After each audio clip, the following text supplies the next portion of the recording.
Okay. Okay. Ah, Boy, uh, we yeah, uh we miss being there. You know. yeah, it's absolutely boiling over here. Okay. Anyway, how are you anyway? You What? okay? Yeah, doing well. Yep. We had a show last night here in New York City, so um How did I? nice to be able to do that. But you know, real uncertain times otherwise, and like I said, we love going touring in the UK. We do it twice a year for the last 10, 12 years or something, and now it's been a while. Yeah, it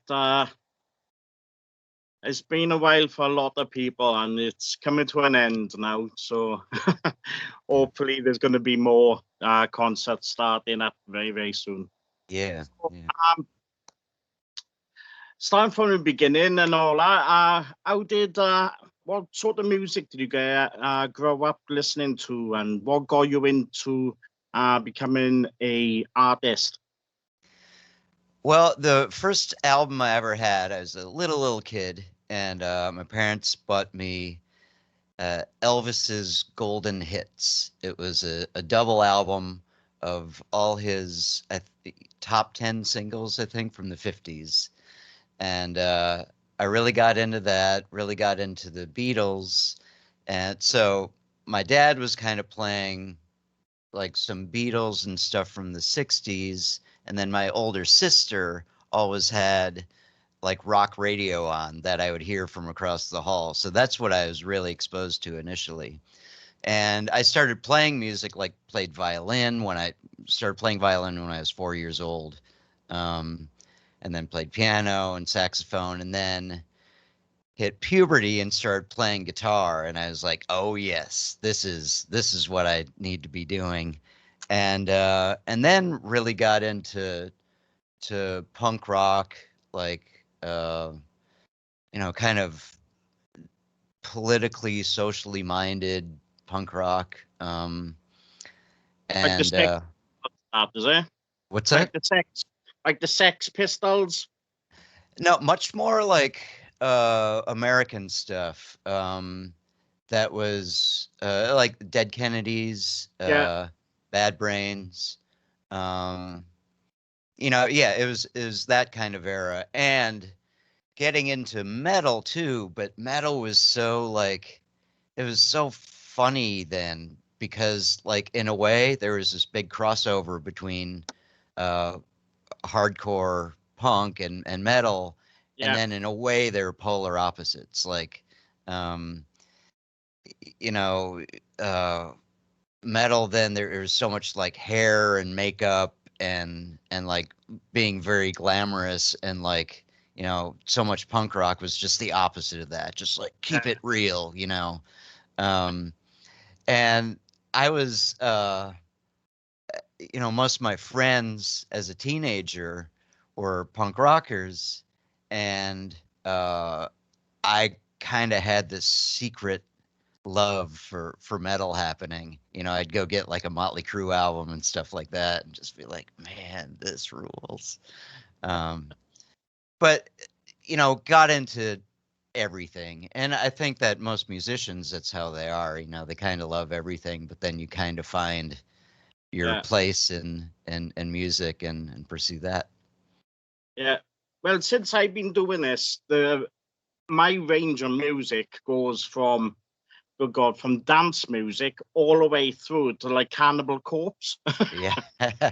Nice. And you just learn to appreciate so many different artists and what they able to achieve, because it's like with, for example, Cannibal Corpse and Motley Crue, two different sides of metal. But when you really think about it, with the instruments and all that, there's no, the only difference is how the singer performs it. That's The, true. Yeah. the musicians, the only difference is like maybe the odd effect pedal and things like that. And that's one thing which I've noticed all the way through, from growing up. with the likes of like Kiss. Kiss was my favorite band, and growing up with Motley Crue and all them, and going back to the 70s, like with Black Sabbath and all that. But the guitars always stay the same. It's good, solid riffs, and you could have somebody, like I say, with Cannibal Corpse growling, but the guitars, the drums, the bass, everything around it just makes you lose yourself in the Right. music. So it's really, really. Um, I listened to the new album the other day, and what made you choose the songs which you did? Because I was like, I didn't know what to expect, and when I listened to the album, I was like, oh my god, this works. and I was like questioning myself, going, should it work? Should, but it was. I was like, this is quality. This is because you think when you see a band, and then they play in like the Bee Gees and all that. Sometimes you think, all right, what sort of tone is this going to be? Is this going to be like a comical thing? And I was so surprised listening to it. I was like, ah, good God, this is serious. this is this is good. And what made you choose those songs? What made you choose doing metal or rock versions of disco? Well, so this album that you're talking about, it's kind of a greatest hits album. There are some new recordings of songs we've done, and then just remixes of other songs we've done. Yeah, Um, and we've been going at this for over a decade now, and it's kind of it's taken on a life of its own. But so, for background, we when we started this, we simply got a call from a New York City promoter saying, "Hey, I'm doing these big shows, and yeah, need a support band. What would something funny or fun, what could you come up with for this?" And sat there with guys started the band with over lunch, and we're kind of throwing ideas back and forth, and then we were like, oh, let's do heavy metal versions of something that's just not metal at all, and kind yeah, of going through the things we could do. And then we landed on the Bee Gees, and we looked at each other like both, but our eyes got wide, and we're like, whoa, that could be actually really good, not just stupid and funny. And um and then we started working on it and started putting the music together, and just the early demos were so fantastic. And then taking it to an audience, it was like, wow, this really works. And so what you're hearing now with this new album is kind of how we've devoted our lives to this for over a decade. And it is they're really funny elements. There are things that make you laugh, things that will make yeah, you smile, but we also want it to be music. We don't want to be Weird Al Yankovic. yeah, yeah, We want to be something that you'll listen to and truly enjoy and truly feel the spirit of the music. yeah. And then you're going to have some good laughs too, especially with the live show. Um, but yeah, it's important for us to make the music something you want to hear and share. Yeah. Oh, it's.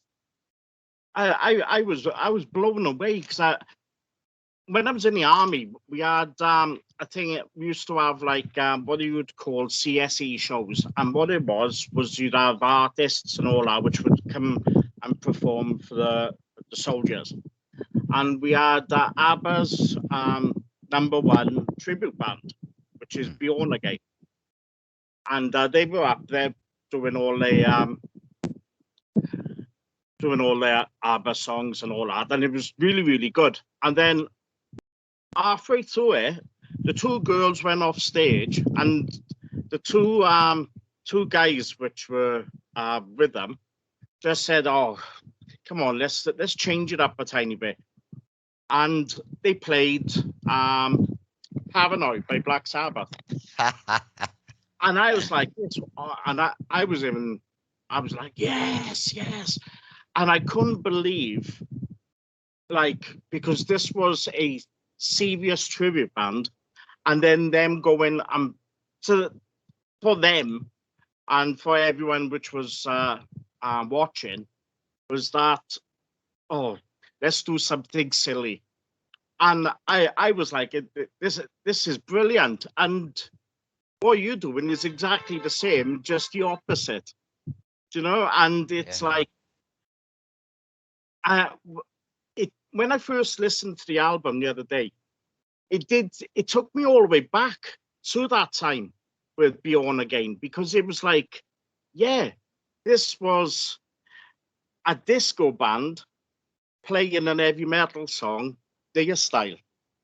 And it's like you were playing disco in a rock style. And I was like, it really took me back. And that was the main thing which I took from me. I had a massive, massive smile on my face. I was thinking, yeah, this is great. This took me back to a good time in my life.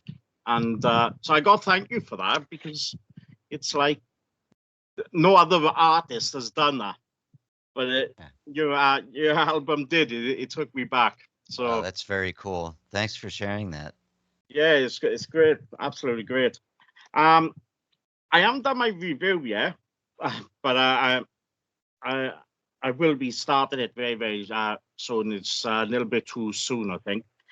But what's the reaction been so far with the actual album from people which have heard it?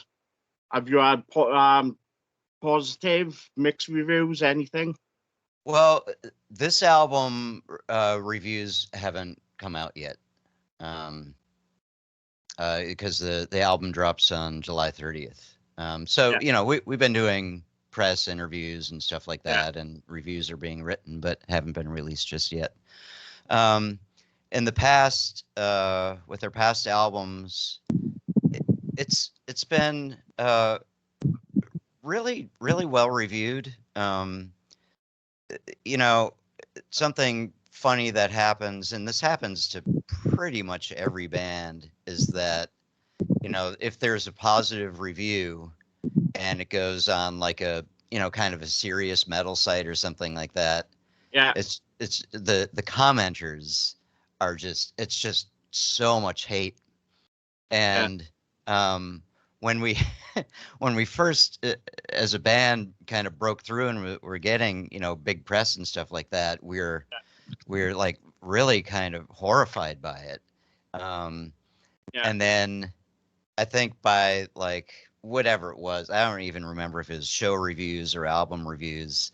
How we'd get this great press and then just all these people, oh, this is yeah, terrible. This isn't real music or whatever. Um, so that's look, any you want to get a reaction from people, so whether it's yeah, positive or negative, and we definitely elicit a reaction. The thing is, though, that what we've seen, we've played like serious, brutal metal festivals. We played the first one we ever did was Bloodstock in the UK, yeah, um, and we were really the only band of our kind for that festival. And we are like, man, how is this gonna go? And right away, you know, maybe half the crowd was with us, and half the crowd was against us. And yeah, then by a few songs into the set, everybody fists in the air. You got these guys in their battle jackets, and yeah. everybody, and we've seen this like these metal festivals we do all over Europe. There might be some reservation at first, and then by the end, everyone's doing their YMCA dance. It's great. It really brings people together, and it makes people feel so good to like kind of let go of their inhibitions. That's kind of what the band represents, I think. I, I, I feel like people of the older generation, they would have heard these songs by the artists themselves, like ABBA and the Bee Gees and all that. And so when you're there and you're having a beer, and you're at the festival and you're looking at a band like yourself, and you're looking at like you're tipsy, you hear the songs, and you think, and like I say, the album blew me away because it was something what I wasn't expecting. And I feel that with the older generation, you look at that and you think, yeah, this is brilliant. Yeah, and you get along, you start singing. It's like when I'm a metalhead all the way through. But if I go to a disco and there's a song on which I grew up with, like maybe MC Hammer or something like that, I'm there dancing along to it. Like, and I just think with that, with the younger generation, they hear these songs and they're like too involved. And with the bad comments about, oh, this is shit and this is crap and all this, one of the things I always say to people is, well, go and pick up a guitar and tell me what you can write. And how do you go about it? And I hate trolls and I think a lot of people troll for the sake of it. Oh And yeah. and it's so negative without people actually sitting down and appreciating it. Because like I say, I could have quite easily put your album on, sat there and going, oh my God, this is dreadful. I'm going to write nothing but I'm going to destroy this. But it's not. It's about music and it's about guitars and it's about drums and it's about the bass and it's about the singer. That is what makes that band. That's what makes that song. And like as I was saying, you can have Cannibal Corpse, you can have Motley Crue, two ends of the spectrum. But you take away the singers, and all it is guitars, drums, and bass, and it's all the same. And I think a lot of people just want to hate for that reason. Just want to hate because they want to think, oh, look at me, I'm standing out because I'm the one giving the middle finger to it, without really knowing what they're doing or where learning about what the band's about, the things like that. And I hate it. I hate negative or hatred comments. Everyone has got an opinion, but when you're just purely going out to destroy something, it's not right and it's not nice. Yeah, And I want people to feel music and feel good from it. And I don't like every song I hear, but if I don't want to destroy somebody else's enjoyment. yeah, Um, it's like I was listening to Gimme, Gimme, Gimme, and I was like, you could have written that song. Do you know what I mean? yeah, It's it there was nothing which like was silly about it. It was played brilliantly, and I wouldn't have known. All I would have said is, good God, the only difference is a male singer from female singers. Do you know what I mean? And that's the only difference which I would have said, because where you had like keyboards, you had guitars, yeah. and there was nothing, no difference in the notes, nothing about missed chords or anything like that. It was played brilliantly, and I was like, yeah, I can really really get into this. This is good, and It, I you know, think th- that's kind of what we look to do with every song that we reinvent is we try to see what it has in common with metal, right? yeah Um, and like a band like the Bee Gees, like the way they're singing really high, yeah and really stretching out their voices, that is so metal. yeah Um, and then even like the way they dressed and their hair, the tight, shiny clothes and stuff, it's like, man, that is just one small step away from metal. yeah Um, and then, kind of like what you're saying, like disco music then was made with real instruments. People would play a bass guitar, they would play yeah an electric guitar, and they'd have a drum set. Um, and you know, it's all like it's really easy to see what what that music has in common, like what disco has in common with hard rock. But Yeah, then it's so funny too because like the people in those camps, the disco people hated the rock people and the rock people hated the disco people.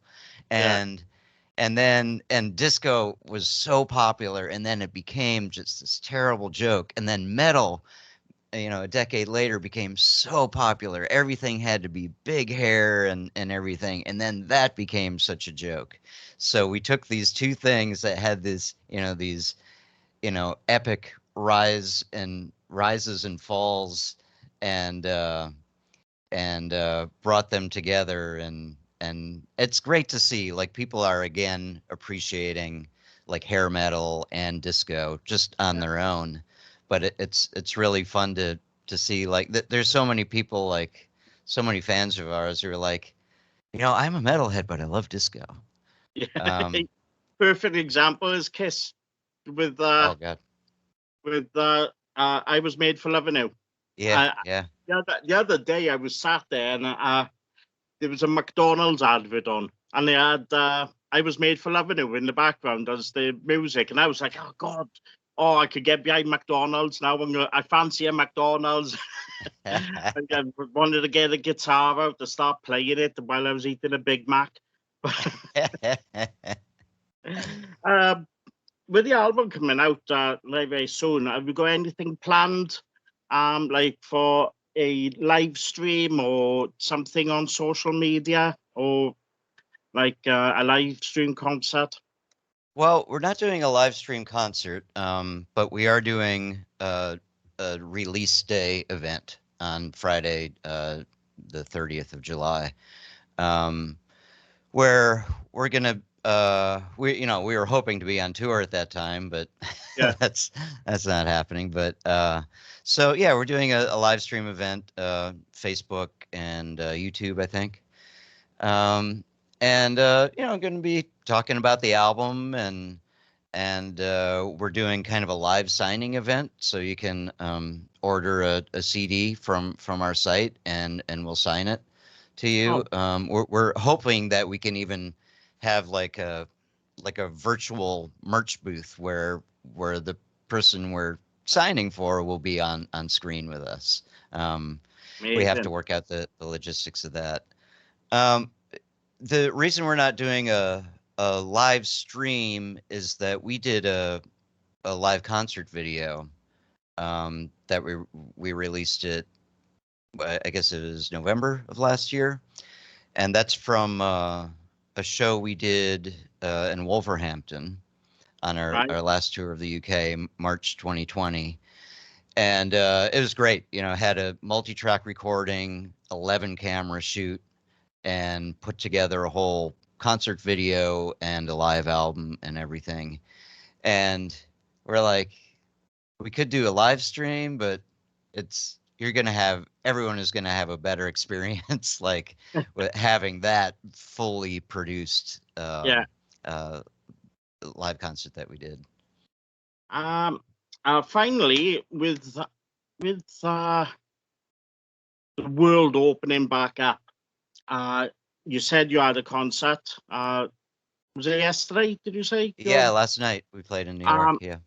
Have you got any more dates planned? And will we be seeing you in the UK in the very near future? Well, we're hoping we're actually just starting to talk now about dates in the UK for I think April, May next year. Um, we kept on hoping it was earlier. I mean, we've had to postpone and cancel 3 tours, I think, in the UK in this time. And we were thinking maybe we'd even be able to make it there this year still. Yeah.